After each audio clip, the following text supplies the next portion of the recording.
आप कितने भी अच्छे कर्म कर लो, लेकिन समाज आपके बुरे कार्यों को ही सदैव याद रखता है। इसलिए लोग क्या कहेंगे यह सोचने से बेहतर है कि आप अपना कर्म करें।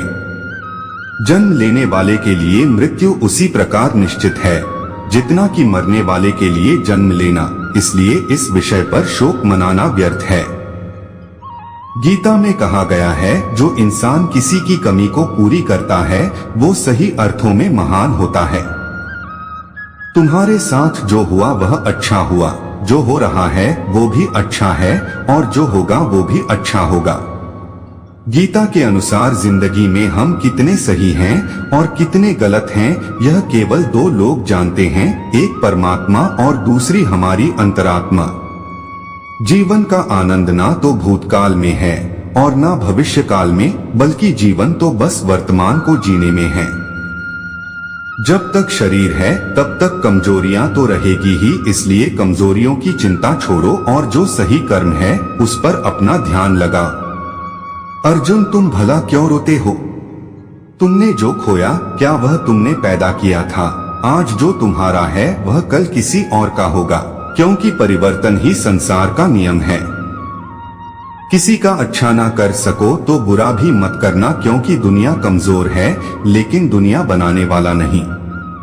यदि कोई व्यक्ति विश्वास के साथ इच्छित वस्तु को लेकर नित्य चिंतन करता है तो वह जो चाहे वह बन सकता है। सच्चा धर्म यह है कि जिन बातों को इंसान अपने लिए अच्छा नहीं समझता उन्हें दूसरों के लिए भी प्रयोग ना करें। कोई भी व्यक्ति अपने विश्वास से बनता है, वह जैसा विश्वास करता है उसी अनुरूप बन जाता है। मन अशांत है और उसे नियंत्रित करना कठिन है, लेकिन अभ्यास से इसे वश में किया जा सकता है। मेरे लिए समस्त प्राणी समान हैं, ना तो कोई मुझे अत्यधिक प्रिय है और ना ही कम, लेकिन जो मेरी भक्ति पूरे मन से करते हैं मैं सदैव आवश्यकता पड़ने पर उनके काम आता हूँ। मन की शांति से बढ़कर इस संसार में कोई भी संपत्ति नहीं है। जो मनुष्य फल की इच्छा का त्याग करके केवल कर्म पर ध्यान देता है वह अवश्य ही जीवन में सफल होता है। कोई भी इंसान जन्म से नहीं बल्कि अपने कर्मों से महान बनता है। अपना, पराया, छोटा, बड़ा इत्यादि को भूलकर यह जानो कि यह सब तुम्हारा है और तुम प्रति एक के हो। बिना फल की कामनाएं ही सच्चा कर्म है। ईश्वर चरण में हो समर्पण वही केवल धर्म है। जो व्यक्ति क्रोध करता है उसके मन में भ्रम पैदा होता है, जिससे उसका बौद्धिक तर्क नष्ट हो जाता है और तभी व्यक्ति का धीरे धीरे पतन होने लगता है। गीता में लिखा है, जब इंसान की जरूरत बदल जाती है तब इंसान के बात करने का तरीका बदल जाता है। इस संपूर्ण संसार में अपकीर्ति मृत्यु से भी अधिक खराब होती है। सदैव संदेह करने वाले व्यक्ति के लिए प्रसन्नता ना इस लोक में है ना ही कहीं और। जीवन में सफलता का ताला दो चाबियों से खुलता है, एक कठिन परिश्रम और दूसरा दृढ़ संकल्प। जो मन को नियंत्रित नहीं करते उनके लिए वह शत्रु के समान कार्य करता है।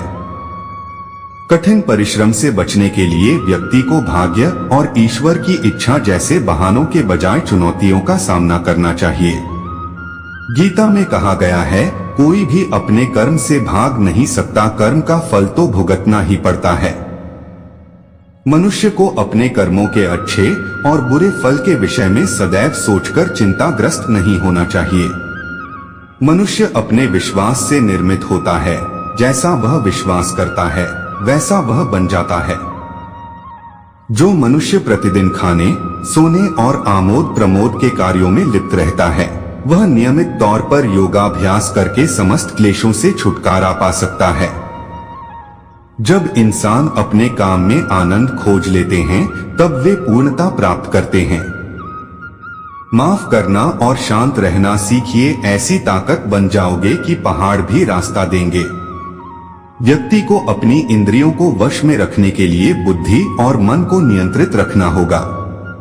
जो होने वाला है वो होकर ही रहता है और जो नहीं होने वाला वह कभी नहीं होता। ऐसा निश्चय जिनकी बुद्धि में होता है उन्हें चिंता कभी नहीं सताती है।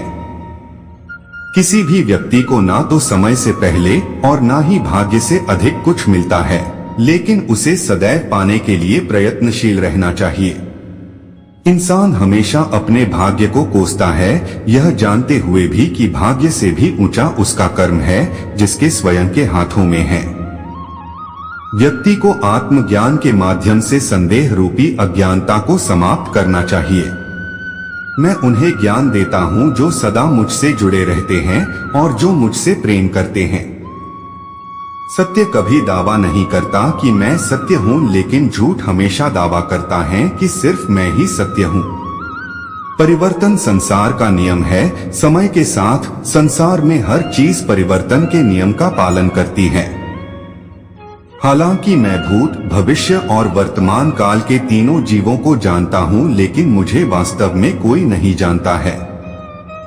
संयम, सदाचार, स्नेह एवं सेवा ये गुण सत्संग के बिना नहीं आते। मनुष्य जिस रूप में ईश्वर को याद करता है, ईश्वर भी उसे उसी रूप में दर्शन देते हैं। अपने कर्तव्य का पालन करना ही प्रकृति द्वारा निर्धारित किया हुआ हो, वह कोई पास नहीं है।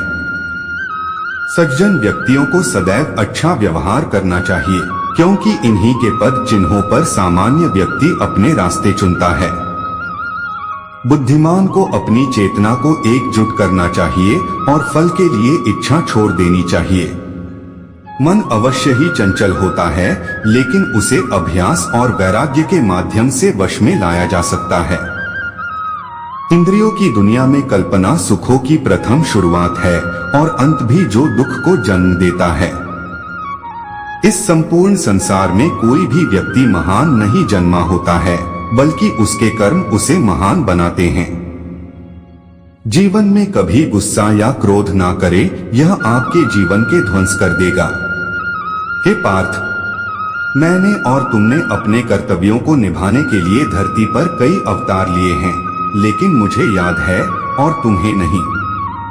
वासना, क्रोध और लालच नरक के 3 दरवाजे हैं। जो मनुष्य जिस देवता की विश्वास के साथ भक्ति करता है, मैं उस व्यक्ति की उसी देवता में दृढ़ता बढ़ा देता हूँ। सभी काम छोड़कर बस भगवान में पूर्ण रूप से समर्पित हो जाओ, मैं तुम्हें सभी पापों से मुक्त कर दूंगा।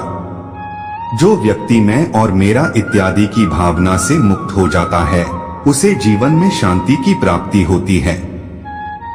आत्मज्ञान की तलवार से काटकर अपने हृदय के अज्ञान के संदेह अलग कर दो। अनुशासित रहो, उठो और कार्य करो। जिस प्रकार से प्राकृतिक मौसम में बदलाव आता है, ठीक उसी प्रकार से जीवन में भी सुख दुख आता रहता है। वह कभी स्थायी नहीं रहते हैं। इस जीवन में ना कुछ खोता है, ना व्यर्थ होता है। जो लोग परमात्मा को पाना चाहते हैं, वह ब्रह्मचर्य का पालन करते हैं। भगवान श्री कृष्ण कहते हैं कि मैं इस संसार की सुगंध हूँ, अग्नि की ऊष्मा हूँ और समस्त जीवित प्राणियों का आत्म संयम हूँ। बुद्धिमान व्यक्ति कभी भी कामुक सुख में आनंद लेते हैं, वह सदैव मोक्ष की प्राप्ति में लगे रहते हैं। वह जो सभी इच्छाएं त्याग देता है, उसे शांति की प्राप्त होती है। संपूर्ण संसार में जब अधर्म और पाप बढ़ता है, तो मैं धर्म की पुनः स्थापना के लिए धरती पर अवतार लेता हूँ। जैसे अंधेरे में प्रकाश की ज्योति जगमगाती है, ठीक उसी प्रकार से सत्य की चमक भी कभी फीकी नहीं पड़ती। इसलिए व्यक्ति को सदैव सत्य बोलना चाहिए। मैं सभी प्राणियों के हृदय में विद्यमान हूँ। जो व्यक्ति मृत्यु के दौरान मेरा नाम लेता है, वह सदैव मेरे ही धाम को प्राप्त होता है, इसमें कोई शक नहीं है। ऐसा कुछ भी नहीं, चेतन या अचेतन, जो मेरे बिना अस्तित्व में रह सकता हो। परिवर्तन ही इस संपूर्ण संसार का नियम है। इसलिए व्यक्ति को कभी अपने वर्तमान पर घमंड नहीं करना चाहिए। जिसने जन्म लिया है, उसकी मृत्यु निश्चित है और मृत्यु के पश्चात पुनर्जन्म भी निश्चित है। मनुष्य का संपूर्ण शरीर 5 तत्वों से मिलकर बना है, अग्नि, जल, वायु, आकाश और पृथ्वी, और अंत में उसके शरीर को इन्हीं 5 तत्वों में ही विलीन हो जाना है। व्यक्ति को अपने आप को सदैव ईश्वर को समर्पित कर देना चाहिए। तभी वह दुखों, चिंता और परेशानियों से मुक्त रह सकता है। प्रत्येक बुद्धिमान व्यक्ति को क्रोध और लोभ त्याग देना चाहिए, क्योंकि इससे आत्मा का पतन होता है। तुम बिना किसी कारण के चिंता करते हो और बेवजह ही घबराते हो। तुम तो आत्मा हो, जिसे ना तो कोई मार सकता है और ना ही जला सकता है। यही जीवन की सच्चाई है, जिसे प्रत्येक व्यक्ति को जानना चाहिए। न तो यह शरीर तुम्हारा है और न ही तुम इस शरीर के मालिक हो। यह शरीर पंच तत्वों से बना है, आग, जल, वायु, पृथ्वी और आकाश। एक दिन यह शरीर इन्हीं पंच तत्वों में विलीन हो जाएगा। आप कितने भी अच्छे कर्म कर लो, लेकिन समाज आपके बुरे कार्यों को ही सदैव याद रखता है। इसलिए लोग क्या कहेंगे, यह सोचने से बेहतर है कि आप अपना कर्म करें। जन्म लेने वाले के लिए मृत्यु उसी प्रकार निश्चित है जितना कि मरने वाले के लिए जन्म लेना। इसलिए इस विषय पर शोक मनाना व्यर्थ है। गीता में कहा गया है, जो इंसान किसी की कमी को पूरी करता है वो सही अर्थों में महान होता है। तुम्हारे साथ जो हुआ वह अच्छा हुआ, जो हो रहा है वो भी अच्छा है और जो होगा वो भी अच्छा होगा। गीता के अनुसार जिंदगी में हम कितने सही हैं और कितने गलत हैं, यह केवल दो लोग जानते हैं, एक परमात्मा और दूसरी हमारी अंतरात्मा। जीवन का आनंद ना तो भूतकाल में है और ना भविष्य काल में, बल्कि जीवन तो बस वर्तमान